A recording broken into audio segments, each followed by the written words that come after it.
Welcome to the BB Buzz.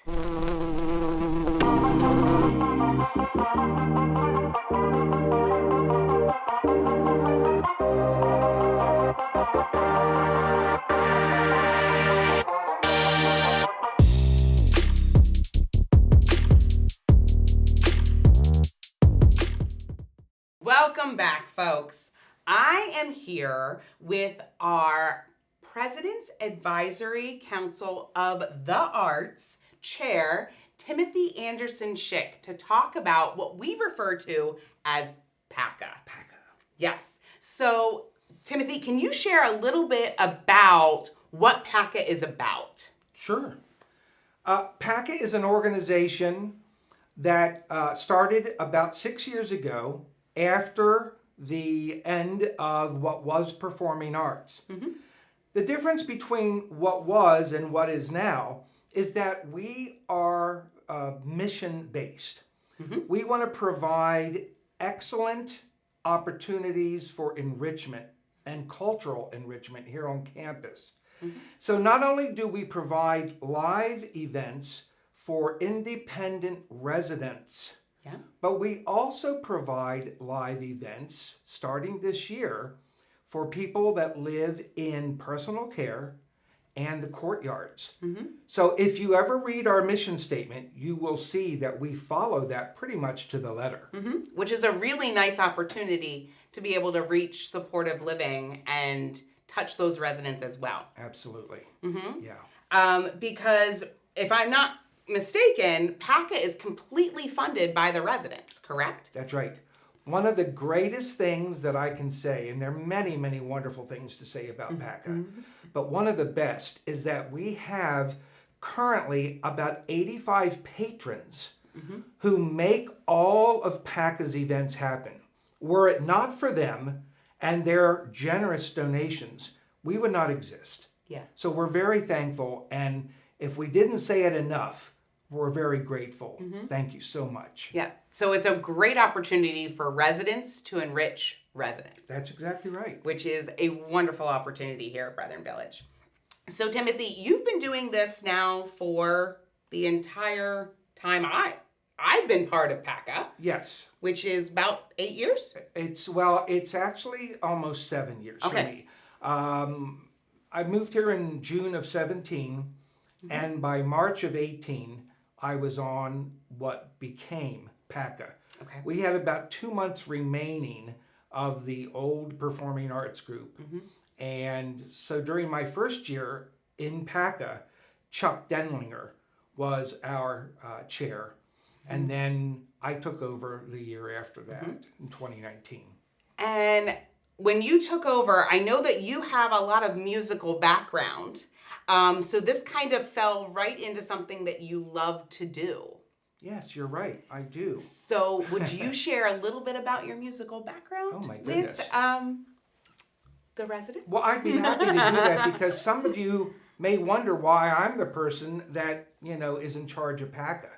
I say anybody can do what I do, but I think one of the things I bring to the table is the fact that I have been playing the piano and been associated with musical organizations, symphony orchestras, private events, you name it. As a pianist, I've been playing since I was 4 years old. Oh my. So that's only about 7 or 8 years ago. But no, I've been playing the piano for a very long time. Mm-hmm.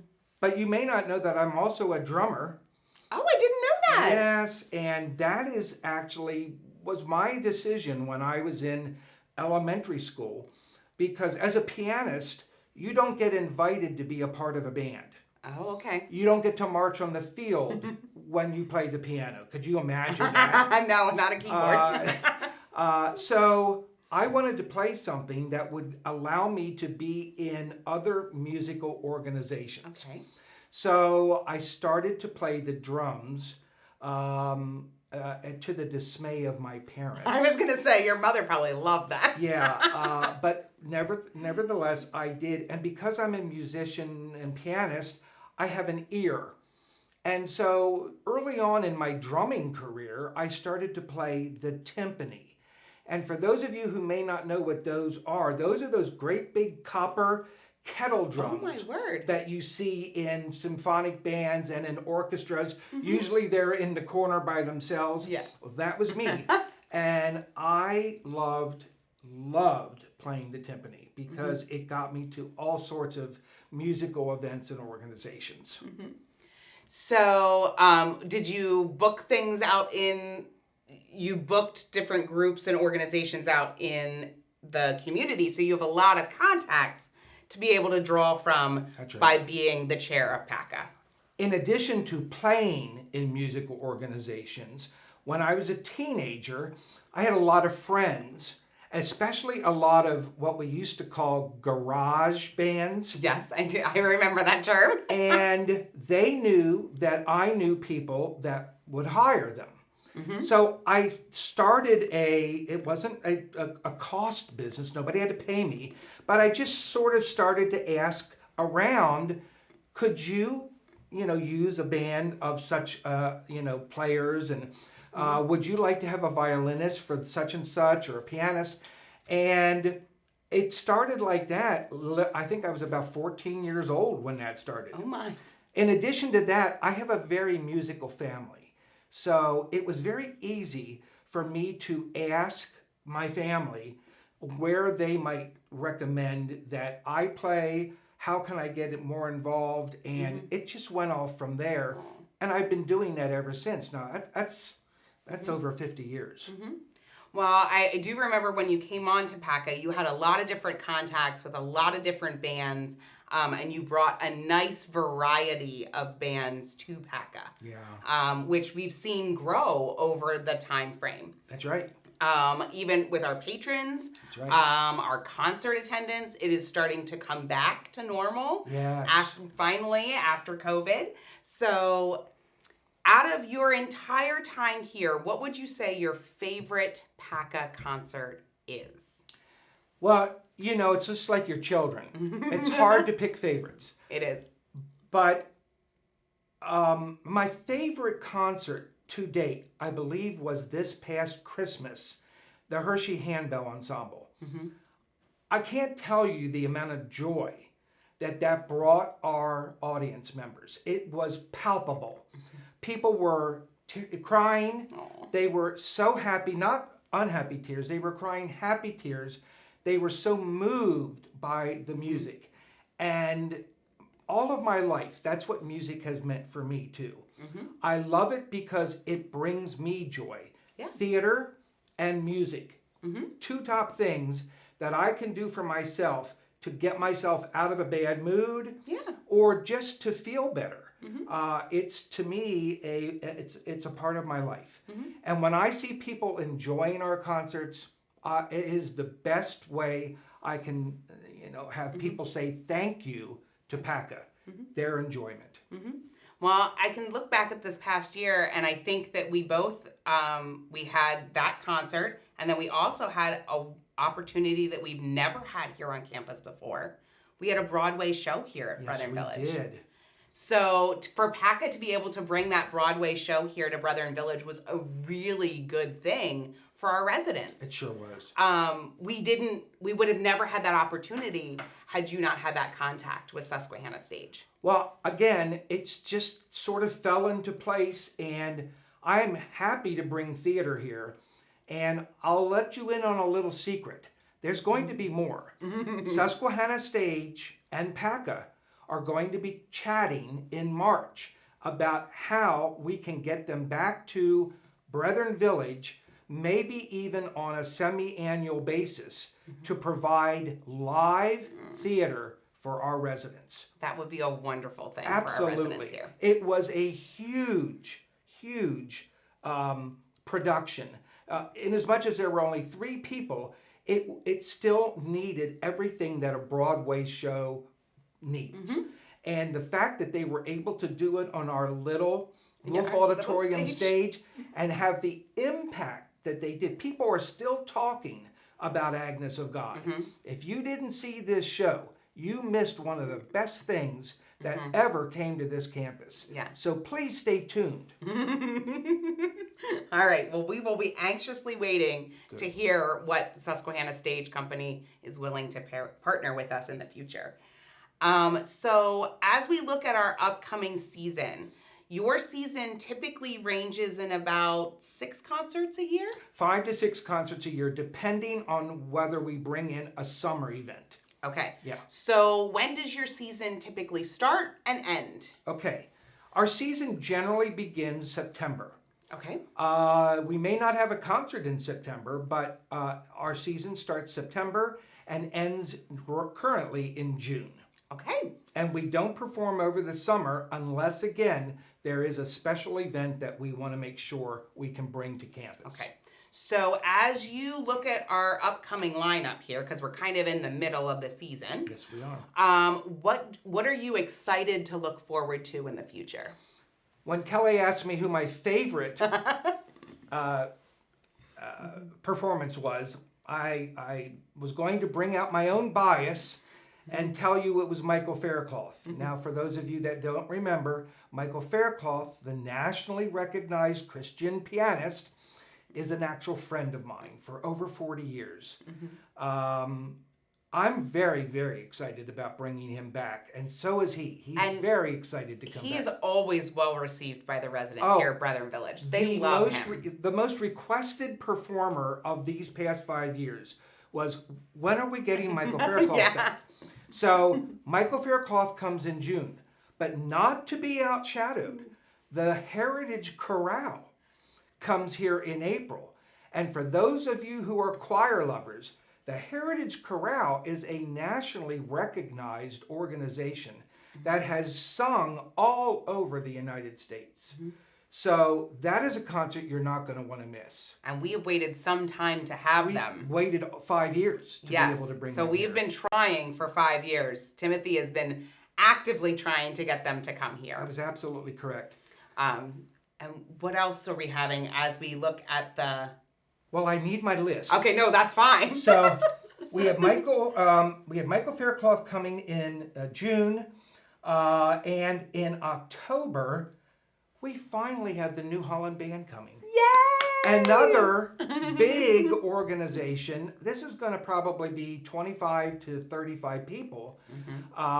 We've been asking them to try to figure out a way, that they can maybe shrink themselves a little bit to be able to bring us a concert. Yep. And lo and behold, they're finally coming in October, on October 22nd. Which is exciting. And then to end the year, another highly requested group of people is Josh Tyndall. Many of you that are, locals know of Josh Tyndall, his wife, his other partner that does the jazz work with him. So in December, on the 17th, Josh Tyndall and whomever he's bringing with him will be here for a Christmas concert. That sounds like fun. Good year. And if I am not mistaken, Josh Tyndall is connected with the Church of the Brethren, correct? He is, yes. Okay, I think that's where I would have remembered his name from. I don't know that he's currently with the Church of the Brethren, but yes, he was. Okay. Yes. So that is an exciting year coming up. And I know that you and your team, your council, are actually working on the upcoming year. I believe you are pretty much you've booked the entire, yeah. So you are working ahead. So I know that this is a lot of work for your group. So what does your group consist of? Well, back in the early days, we were 10. We are now 3. The chief cook and bottle washer, the person who basically does everything, is Linda Heck. Her husband, Elvin, is our technician. So all the sound work, you think it's easy to put microphones up. No. It is so much more than anybody could ever know. Elvin Heck does all of our technical work. Linda does all of the secretarial work, all of the advertising, making certain that anything that lets you know when we're going to be somewhere, Linda is responsible for all that. She does handle basically all of the organizational work.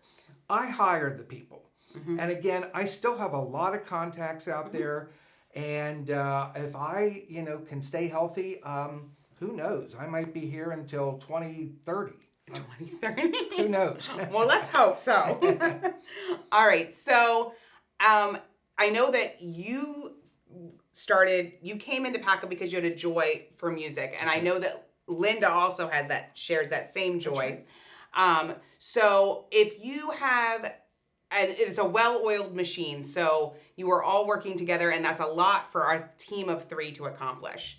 So new residents who may not know about PACA, who might be interested in possibly joining the club or participating in some capability, or who even would like to volunteer. That's right.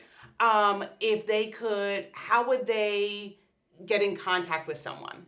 Well, everybody knows Kelly. So you can start by calling Kelly's office. Yes. My name is Timothy Anderson Schick, for any of you that don't know me by now. I'm in the list of phones, in the phone list, so you can find me easily. I am going to ask for volunteers. We do need help, especially during concerts. We have to man the doors to make sure that people get seats. Right now, with Elvin in the booth, Linda doing her organizational thing, even during the event itself, it leaves only me and sometimes my husband Harry. So where we used to have 7 people at doors, we now have 1 or 2.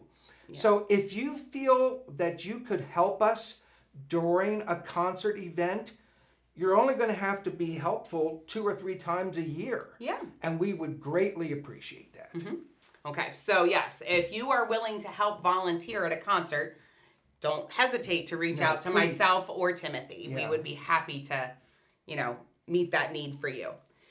Well, Timothy, I thank you for coming today. I thank you for talking about PACA. And hopefully this helps the residents to understand PACA a little bit more. And hopefully we'll get them excited about your upcoming season. I'm really, really looking forward to it. One more thing. Oh, sure. As a request to the audience before we go. Our concerts are going to be in Wolf Auditorium. Okay.